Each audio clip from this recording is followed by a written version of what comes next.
Silence. It can be a needed moment of peace and contemplation. But what happens when silence becomes a barrier? A barrier that muffles the voice of truth, of advocacy, of change. Speak up. Advocate for yourself. Stand up for what you believe in. That's what they say, right? Well, even though I know they're right, it's easier said than done. I'm sure we can all think of a time when we faced a crossroads, perhaps the precipice of an uncomfortable conversation, when speaking up felt like the right, if not even essential path. But silence seemed safer. I can vividly see and feel myself being in those moments. Times when I stood red-faced, embarrassed or offended, frustrated or angry, with a sinking feeling in my stomach, unable to find my voice, and unsure if I had the courage, confidence, or will to face the difficult conversation before me. Sound familiar? We're not alone. Research from VitalSmarts, a global leader in organizational performance and leadership, tells us people would rather quit their jobs than address a challenging situation. In this post-pandemic time, with baby boomers retiring and a wave of quiet resignation upon us, the world seems to be working short-staffed.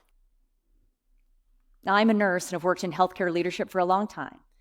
And I'm here to tell you, in this profession, we can't risk losing anyone, especially not for the reason of avoiding a challenging conversation. In a world where we are experiencing increasingly rapid cycles of change, we can expect difficult conversations, particularly in the workplace, to happen more often than ever before. Moments such as sharing feedback, identifying mistakes, or calling out disrespect. They're not always easy, but often critical to the performance of both individuals and a team. In healthcare, where stakes are high, our willingness to raise concerns can be vital to the quality of care we provide, but also to the safety of patients and the care team. In fact, research also tells us that when we do speak up, we experience more job satisfaction, increased team morale, and in my world, support better patient outcomes. I've experienced this for myself. Now, I don't have all the answers, and I don't always get it right. In fact, I make a mess of it sometimes. But often I've found it's a bit like cardio or weightlifting. Well, we feel a bit vulnerable at the time. With practice, we start to experience the benefits. It gets easier, and we get better at it. We need to find a path to help us get past that initial fight, flight, or freeze response, to get us to the table and make leaning into uncomfortable conversations the desired action for our own benefit, as well as to benefit those around us.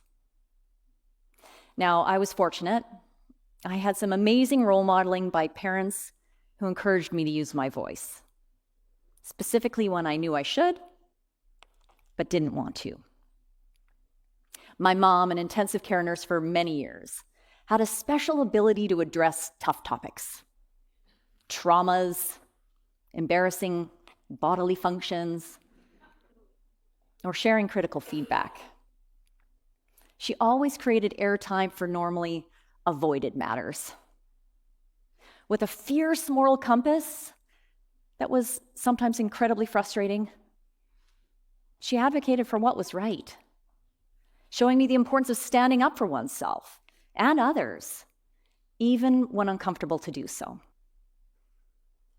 My mom, she died a long time ago now, and I still miss her desperately. Something I think I miss the most, though, is her always knowing the right thing to do and the way she guided me with that moral compass. And despite having a couple of degrees under my belt, Lessons learned from that moral compass, they guide me more than any of my formal learning. She showed me that as leaders, and I mean all leaders, both formal and informal, we play a pivotal role in leaning into courageous conversations and creating a safe place for others to do the same. It's probably her strong commitment in this area that inspired me to go into healthcare leadership, a path that often puts me in an area of high conflict and tricky conversations. But in doing so, exposes me to innovation, change-making, and meaningful work. It's an incredible career that I'm honored to be a part of, and I owe it to my mom and myself to do it well. So when I find myself needing courage and confidence, making that momentous step into the abyss of a difficult conversation, I try to remember my mom's moral compass and the principles she worked so hard to nurture in me.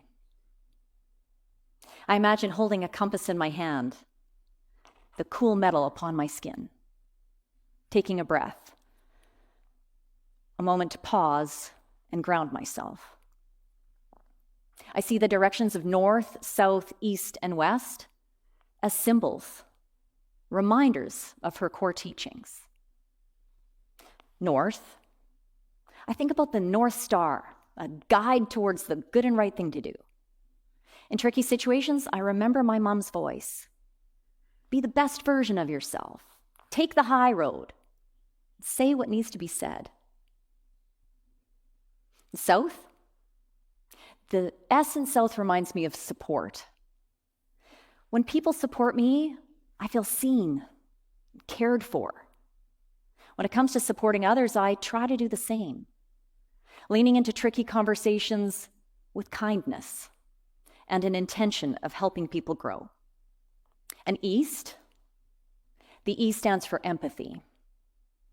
Empathy sets the tone for a conversation.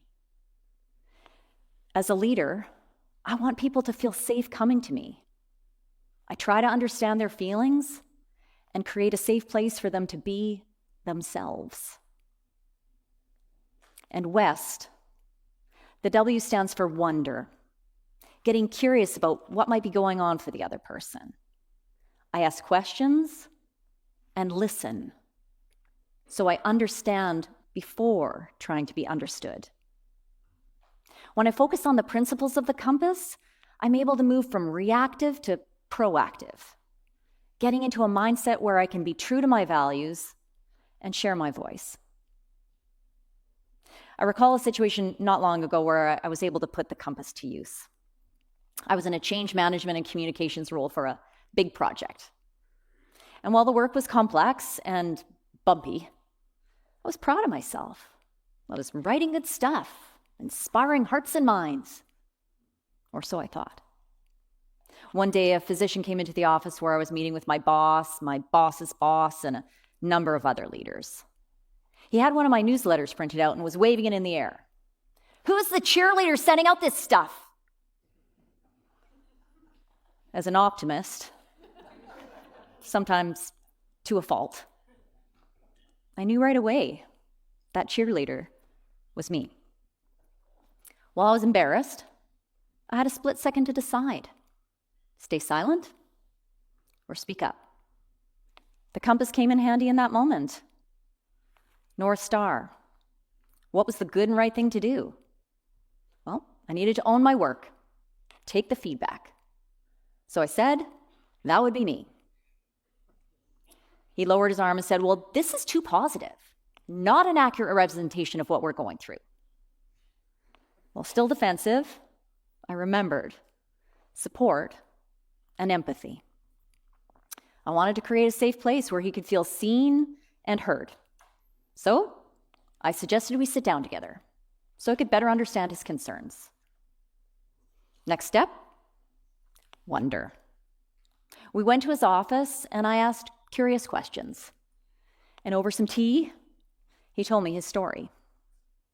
He got out a red pen and circled the 9 times I'd mentioned something positive in that article.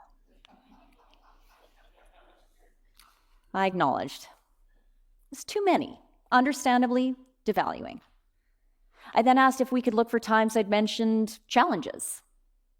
To his surprise, and frankly my own, 18 times. 18. I'd mentioned things that needed to be fixed. I was able to let him know I was embarrassed by being called out in front of my superiors, and he apologized. You know, that time spent together, it was valuable for me, and I think we both took something meaningful away. So I always remember the moral compass. North, North Star. South, support. East, empathy. And west, wonder. I know when I'm true to my compass, I'm courageous, confident, the person I want to be, and I think the daughter my parents would be proud of. And with my husband and our 2 daughters, I get the chance to pay it forward. So I hope you'll join me in leaning into tricky conversations, not only finding our voices, but understanding the imperative to use them. Stand up against the wrong, champion the right, and be the voice for those who cannot speak for themselves.